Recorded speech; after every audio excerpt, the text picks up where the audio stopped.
Hey everybody, it's Prisco Kino. So we're going to talk today about acquiring professional quality stills and video for your projects.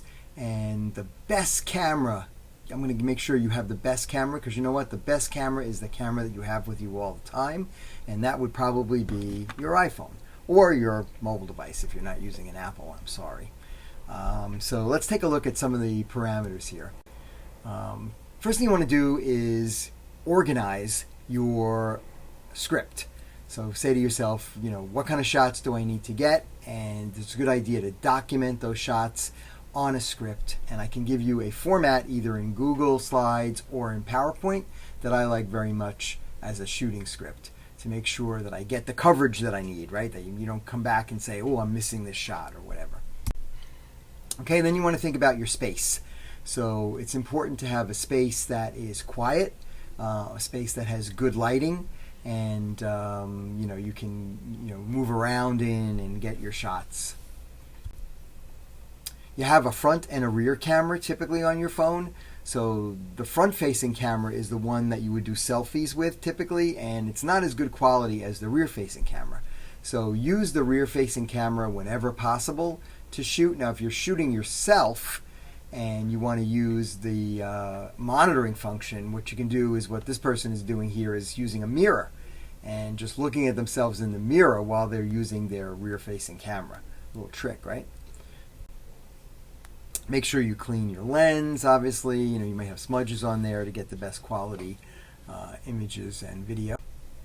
You want to stabilize your camera, so you can use a $20 tripod that has a phone mount on it, or you can use a more expensive gimbal. You can use a selfie stick. There's all kinds of ways. Before I got a tripod for my phone, I used to put it in a coffee cup and just put it up on some books and get the height that I needed, and it worked pretty good. Obviously, lighting is important, so you want to look pretty good as far as lighting. Generally, natural lighting is going to work the best for you. But you don't want to have windows behind you. So if you have natural light streaming in behind you, it'll make you look dark.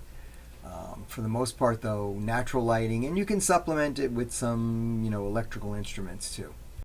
Here's a typical three-point lighting setup where you basically place yourself in the middle of a triangle, and you have lights at those points: the key light, the fill light, and the backlight. Okay, here's an example of what you might look like with a bright window behind you. So what's happening is the camera looks at the window and brings the exposure down and compresses the video, and then you look dark. So you don't want that. It's always good to have an external microphone. Like right now I'm using my Samsung microphone, which is much better than the microphone that's built into my Mac. It's going to give you better quality. So if you have that, it's great. You can also hook up your phone. Your phone has a microphone, and you can use that microphone. You want to make sure you have enough room on your phone. Video files are notoriously large, so you back up your stuff to the cloud or download it to a machine. This way you have plenty of room. You don't want to run out of space. The other thing you don't want to run out is battery power, so make sure your phone is completely charged before you embark on any video recording. Okay, and then the lens height. If you shoot down on someone, you make them look smaller. So you definitely don't want to shoot down. By the same token, if you shoot up on you, you make you look like you're more, authoritative. But a lot of times what happens is that people will shoot up on themselves with their laptop, and then you can see right up their nose. Plus, if they have their laptop on their lap, you're going to get this kind of shaky effect. So be careful about that. Eye level is the way to go. Okay? Make eye contact. So right now I'm looking at different parts of my screen. When I look right into the lens of my webcam, you can see it looks like I'm looking at you. So know where your lens is and make sure you look at it. Don't look at yourself on the screen. If you're doing like an iPhone video, look at the lens. You don't want calls during your video shoot, right? So put your phone into airplane mode or do not disturb, and this way you can shoot undisturbed. Okay, I'm going to show you this in a minute, or I'll show you this in another video, how to focus and expose your phone. Okay. Okay, you can use slow-mo, or you can also generally slow things down in your third-party software like Premiere or iMovie. Okay, I always like to show the grid. The grid gives you that rule of thirds, right? So anywhere that pictures or subjects intersect with those lines of importance, it's going to make your composition look better. Of course, it's not going to be burned into the image. You won't really see it there. It's only on your monitor. And I'll show you in the next video how to put that on.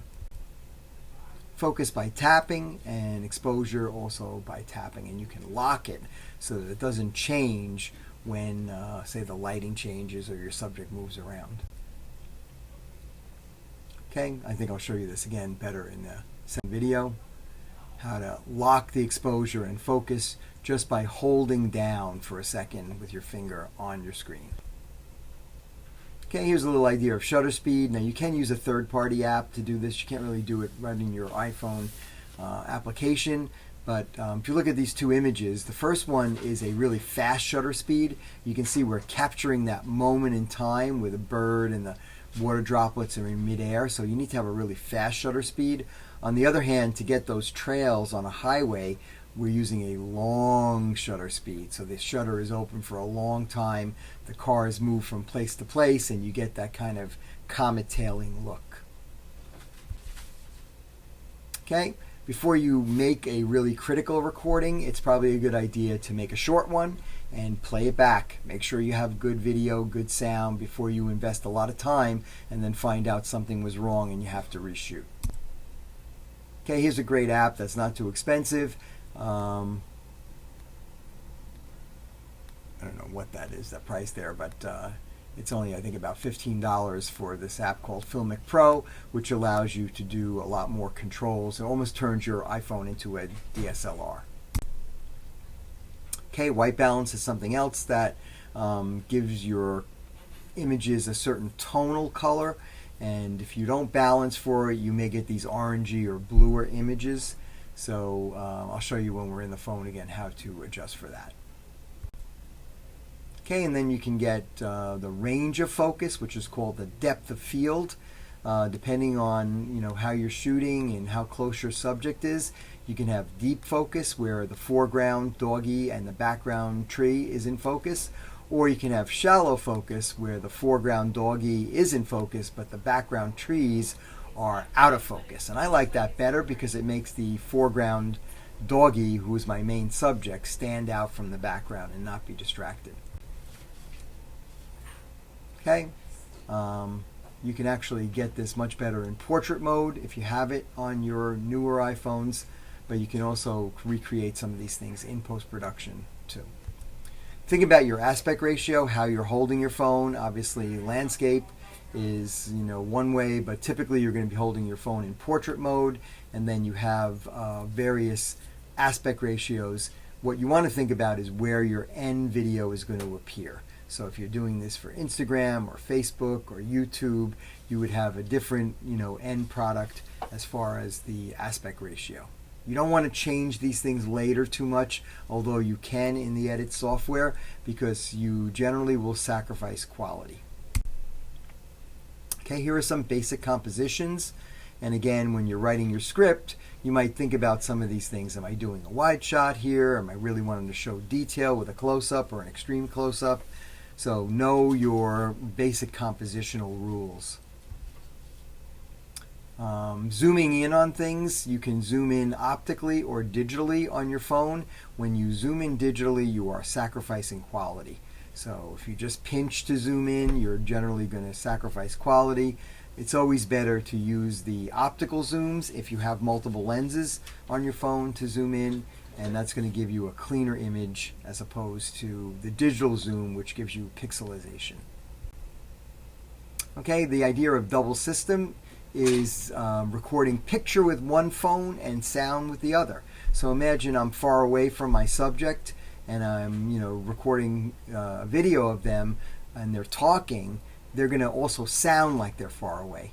But by putting a phone in their pocket, a second phone that they're holding, then using that phone to record the audio, I'll be able to get much more up-close sounding audio. And what we do is something like this. on both phones so that we can get that synchronization mark, right? So when we put this in the editor, you'll see the clap, and you'll also be able to see that peak in the waveform, and then you synchronize those two events so that the audio from one phone will then synchronize with the other phone. Okay, it's something that's very common in film shoots where you would have that kind of sync slate going on, but you can do it with a hand clap just as easy. Hey everyone, it's Presco Kino. So here's part 2. So I'm looking at my home screen here on my iPhone, and what I'm going to do is go to Settings and then head over to Camera. Okay, where's my camera app? Somewhere hiding out here. Here it is. So click on that, and